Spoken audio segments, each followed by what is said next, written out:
Plus que quelques heures et le kick-off de la rentrée scolaire 2020-2021 sera donné. Une année scolaire particulièrement marquée par la pandémie du coronavirus et l'implémentation du système à mi-temps dans les établissements scolaires. L'année 2020 est tout aussi particulière pour le mouvement syndical camerounais qui célèbre 75 ans entre licenciements abusifs, grève, conventions collectives appliquées en dents de scie. L'action syndicale rencontre beaucoup de pesanteurs qui tardent à trouver les solutions concrètes. Mesdames et messieurs, voilà la dorsale des 52 prochaines minutes. Vous regardez la rétrospective de l'information de la semaine qui s'achève. Bonjour.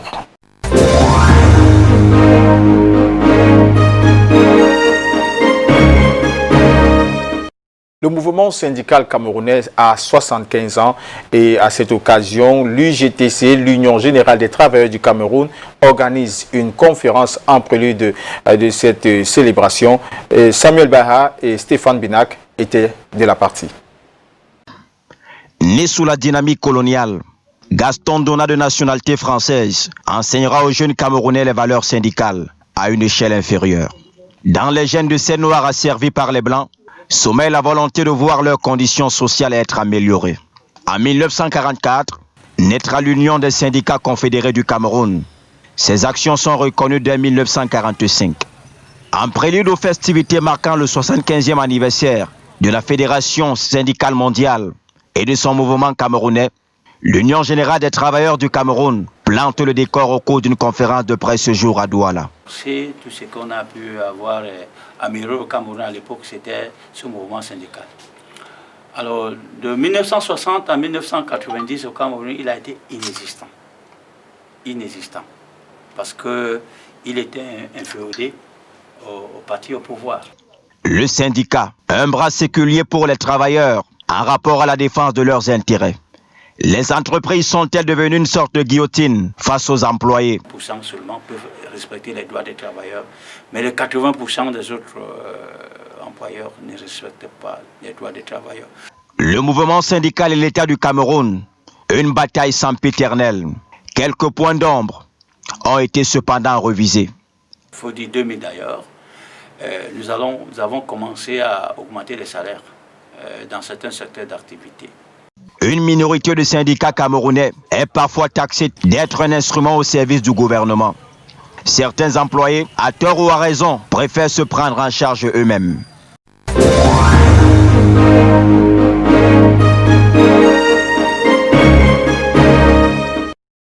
Pour parler du mouvement syndical camerounais, nous recevons sur ce plateau Isaac Bissala, président national de l'Union générale des travailleurs du Cameroun. Bonjour, président. Bonjour à tous les téléspectateurs de Canal 2.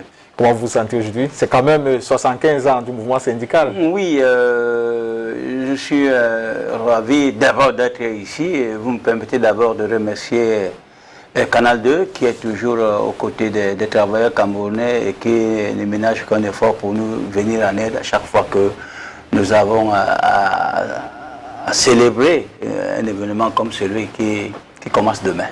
Président, 75 ans, c'est quand même, j'ai pas envie de dire la maturité, mais c'est déjà l'âge de la sagesse. Donc, qu'est-ce qu'on peut retenir des axes majeurs de ces 75 ans, ce long parcours du mouvement syndical camerounais?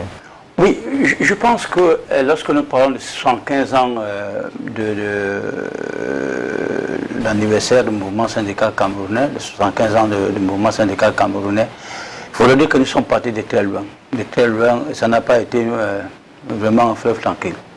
Parce que c'était très compliqué, et c'est encore pas très compliqué aujourd'hui, mais nous vivons des situations très difficiles. Lorsque le feu camarade Moumi Etia et Boy, les camarades et Boy des chemins de fer à Douala ici ont commencé cette lutte en 1932. C'était bien en 1932 parce que là les gens vont nous dire 1932, 2020 moins 1932, ce n'est pas 75 ans.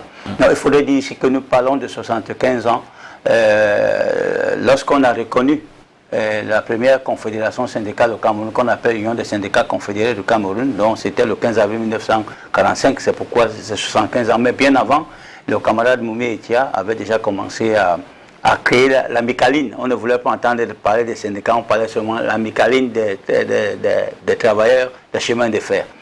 Donc, depuis donc ces dates-là, beaucoup de choses ont été faites. Je pense que vers les années 50, les camarades qui étaient là avaient commencé par la lutte et beaucoup de choses avaient changé avec le premier code du travail camerounais qui est sorti en 1952. Je crois que les problèmes de travail forcé, les problèmes des heures de travail, les problèmes de ceci, cela, ils avaient beaucoup de travail jusqu'en 1960, même avant.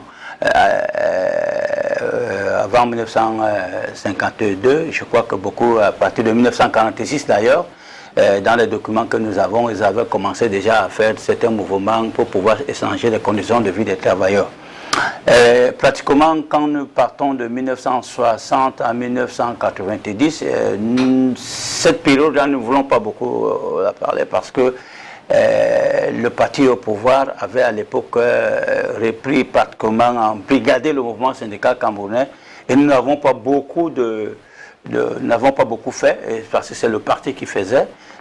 Même pour augmenter les salaires au Cameroun, c'est le chef d'État qui a augmenté les salaires. Donc le mouvement syndical pratiquement n'a pas pu faire quelque chose. Mais à partir de 1990, avec l'ouverture de la démocratie, et avec l'indépendance du mouvement syndical que nous avons demandé, nous avons commencé à faire vraiment certaines choses, si bien que dans certains secteurs aujourd'hui, je voudrais dire dans certains secteurs, je ne peux pas parler de tous les secteurs, nous avons commencé en 2000 avec les révisions des conventions collectives et avec les salaires qui ont commencé à augmenter. Je pense par exemple dans le secteur où moi je suis, je peux dire aujourd'hui que depuis 2000 jusqu'en 2020, puisque nous venons d'ailleurs d'augmenter encore les salaires de 1,5%, nous avons pratiquement augmenté les salaires de 70%. Président, à vous entendre parler, on peut dire que le syndicalisme camerounais a été la matrice de l'action politique au Cameroun. Et quelle aura été leur relation jusqu'à l'indépendance? Très bien. Alors, c'est une très bonne question. D'abord, elle est très pertinente parce que je crois que vous entendez souvent parler de l'UPC. L'Union des populations du Cameroun, c'est un parti des travailleurs. J'entends souvent les gens tribaliser ce mouvement politique. Non. J'entends dire que les Bassa, les Bamileke, non. Ni les Bassa ni les Bamileke n'ont pas participé à la création de l'Union des populations du Cameroun. C'est les syndicalistes qui ont créé ce mouvement politique et nous l'avons créé à l'époque pour pouvoir avoir au sein de l'Assemblée nationale des camarades qui pouvaient aider dans l'adoption des textes et pour que dans ces textes-là, par exemple, que les travailleurs ne soient pas floués. Donc c'est pour ça qu'on a d'abord organisé, créé l'UPC et après on a créé l'UPC parce que l'Union des syndicats confédérés du Cameroun ne pouvait pas demander l'indépendance et la réunification. C'était les actions plutôt d'un parti politique. C'est pourquoi l'UPC a été créé. Et l'UPC donc a été créé pour les Camerounais. Il n'a jamais été créé pour une ethnie. Nous voyons même au Cameroun qu'on nomme même les secrétaires généraux, mais nous ne faisons que rire. En fait, nous rions. Nous rions et puis nous voyons que c'est des choses qui nous ramènent encore vers le bas. Mais pour ceux qui nous écoutent aujourd'hui, l'UPC n'est pas pauvre. L'UPC n'est pas orpheline. L'UPC appartient au mouvement syndical camerounais et c'est nous qui l'avons créé. Et le moment viendra où vous saurez quand nous allons nous approprier notre mouvement, parce que je ne vois pas quelqu'un qui viendra nous l'interdire. Président Bissala, que répondez-vous à ceux qui pensent que le syndicalisme camerounais s'est laissé embrigader par le parti État, puis phagocyté avant d'être vomi ou disséqué? Très bien, c'est une très bonne question aussi. Je viens de vous dire que depuis 1960, l'homme au bonnet, hein, comme on appelait le chef de l'État, parce qu'on nous interdisait de prononcer son nom, hein, l'homme au chéchia. C'est comme ça que nous l'appelions le président de la République, M. Amadou Ahidjo, parce que lorsque on était jeune, si tu prononçais Amadou Ahidjo, tu devais avoir des problèmes. C'est bon, on dit l'homme au chéchia. Donc, le président de la République de l'époque avait fait 2 appels au mouvement syndical de s'unir. Effectivement, c'était pour tuer le mouvement syndical camerounais. Donc en 1966, il y a donc eu cette cette union qu'on a fédéré tous les syndicats. Il faudrait vous dire ici qu'avant l'indépendance, nous avions le syndicat ici au Cameroun qui n'existait plus, qu'on entend même plus parler. Nous avons le syndicat des magistrats, nous avons le syndicat de la police, nous avons le syndicat, sauf le syndicat des gens de PTT qui existe. Mais le syndicat des magistrats et des polices n'existait plus. Et ça, on ne sait pas pourquoi. Alors, avant l'indépendance, on avait tous ces syndicats-là. Donc, à partir de 1960, 1966, on a donc fait tout pour créer un mouvement syndical inféodé donc au parti au pouvoir, et c'est le parti au pouvoir qui décidait. Alors, lorsque nous demandons l'indépendance du mouvement syndical en 1990, nous avons des classiques de ce mouvement syndical qui appartenait au parti. Et il y a des histoires terribles à partir de 1990 avec le feu sombre paix à son âme, où des classiques disaient non, c'est le parti qui nous a créés, nous ne pouvons pas demander l'indépendance. Il y a donc ceux qui sont partis de ce mouvement syndical et qui sont partis se créer d'autres organisations syndicales. Il y a ceux qui sont restés. Mais nous avons aujourd'hui, et ça continue aujourd'hui, quand vous dites, non, oui, le parti au pouvoir continue à gérer une partie du mouvement syndical camerounais. Nous le voyons, à chaque fois qu'il y a des hommes politiques qui commencent à s'agiter au Cameroun, en fait, ils s'agitent, ils sont incapables de changer les choses. C'est de l'agitation, hein, tous ces hommes politiques-là. D'ailleurs, ils n'ont jamais fait l'école du parti. Et ce sont des gens, un beau matin, vous le voyez, disent je suis président de tel syndicat, de tel parti politique, commence à parler. Nous autres, nous sommes passés par des centres de formation. Lorsque je parle de syndicalisme, c'est pratiquement près de 25 ans d'expérience syndicale, de formation syndicale. Président, parlons maintenant de votre... Donc, le problème que se pose, c'est que vous dites il y a une partie du mouvement syndical aujourd'hui qui est embrigadée par les hommes politiques de pouvoir. Parlons de votre activité au quotidien. Comment se porte le partenariat syndicat-entreprise de nos jours?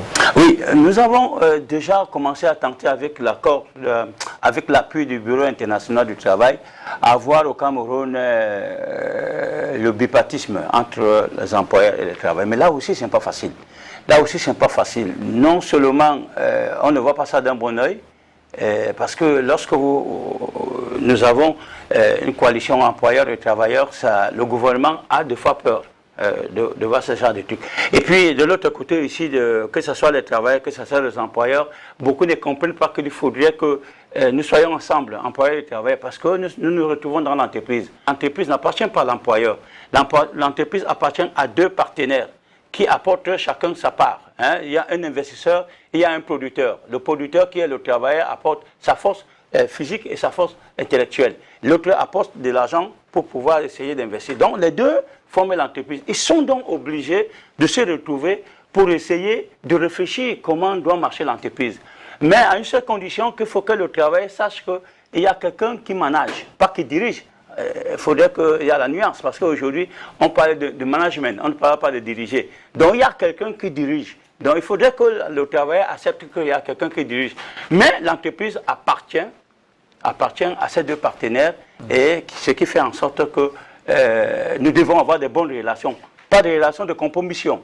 C'est-à-dire que quand j'arrive dans une entreprise comme Canal 2 avec votre directeur général, quand je change avec lui, je lui pose des questions, comment se porte Canal 2 ? Et économiquement parlant, il me dit ça se porte bien, ceci, cela. Puis je lui pose la question, quelles sont les conditions de vie des travailleurs de Canal 2. Mais s'il me dit que l'entreprise se porte mal, je vais lui dire, mais pourquoi? Il doit me dire, et je dois aussi contribuer pour que cette entreprise se porte bien.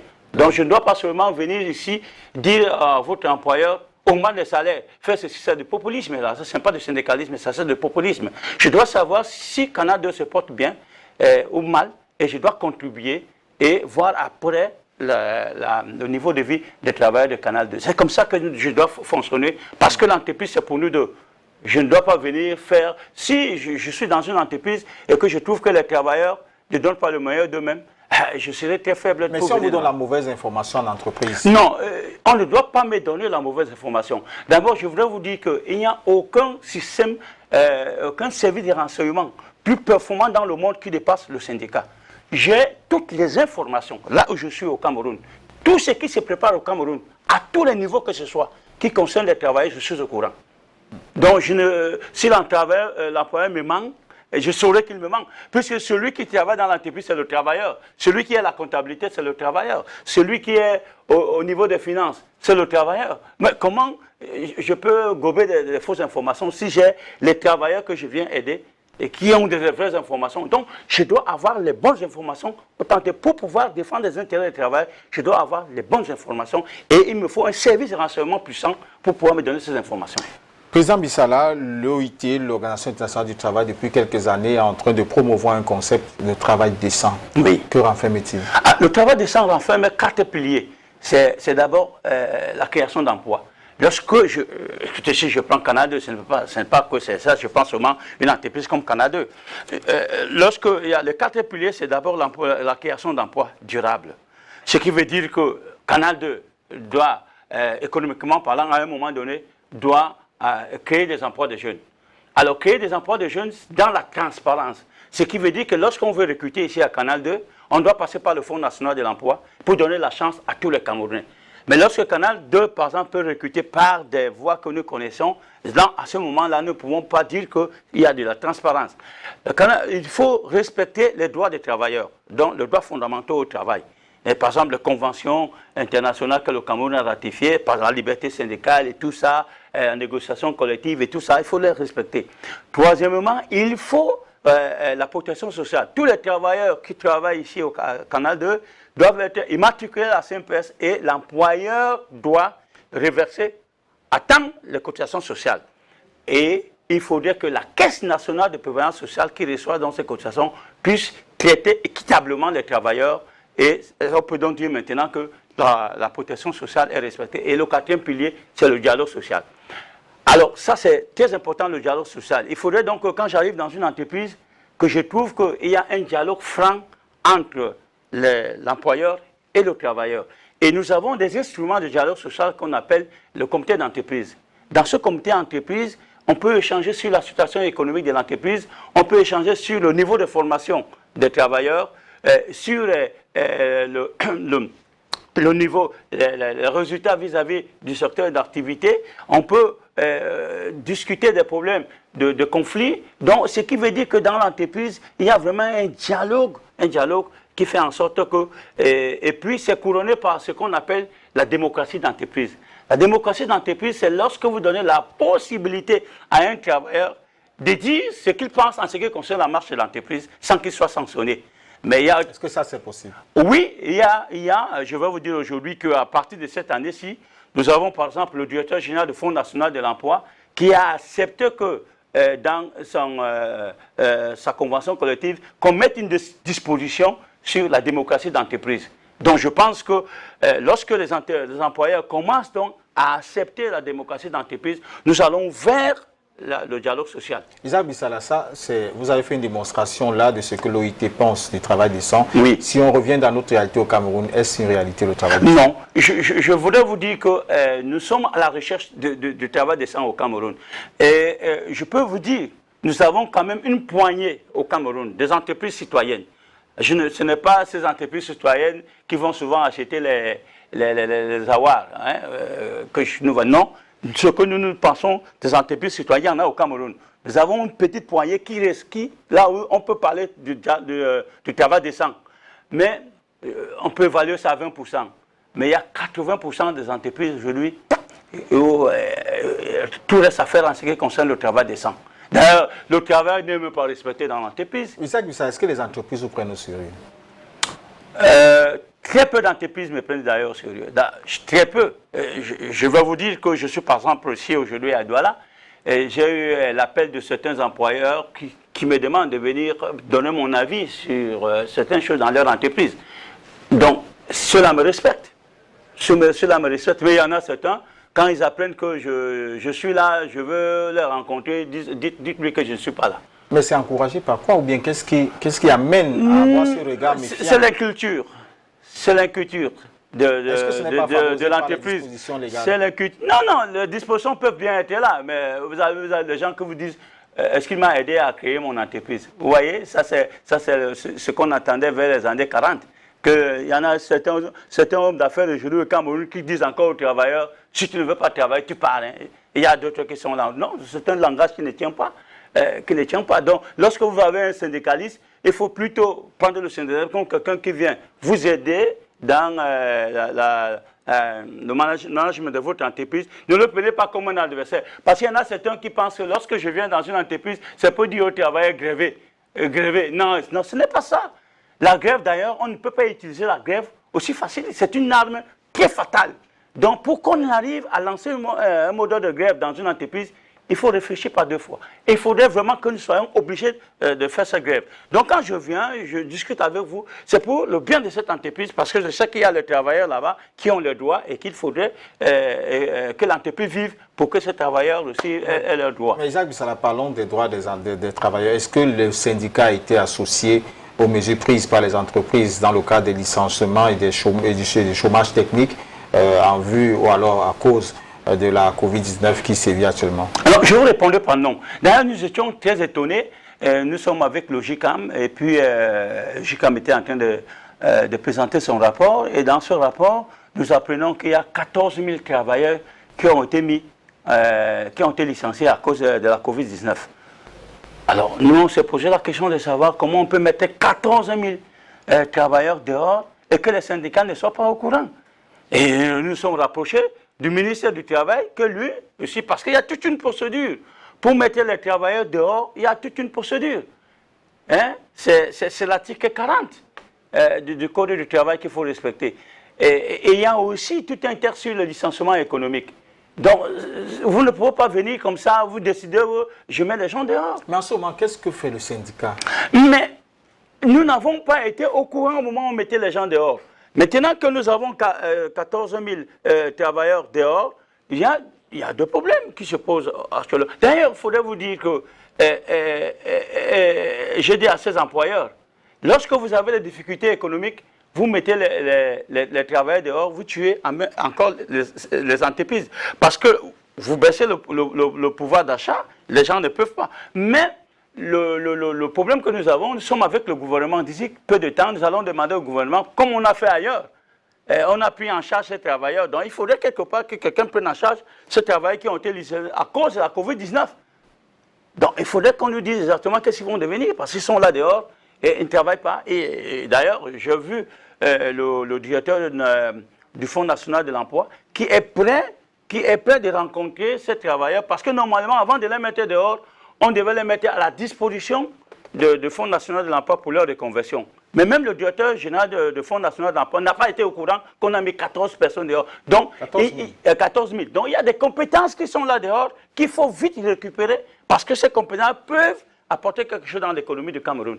Voilà, donc nous n'avons pas été mis au courant. Mais Isaac Bissala, cette question m'amène à vous demander, en dehors des grandes parades qu'on observe le 1er mai, à l'exception de 2020 où le défilé a été annulé, quel est le rapport que vous avez entre syndicats?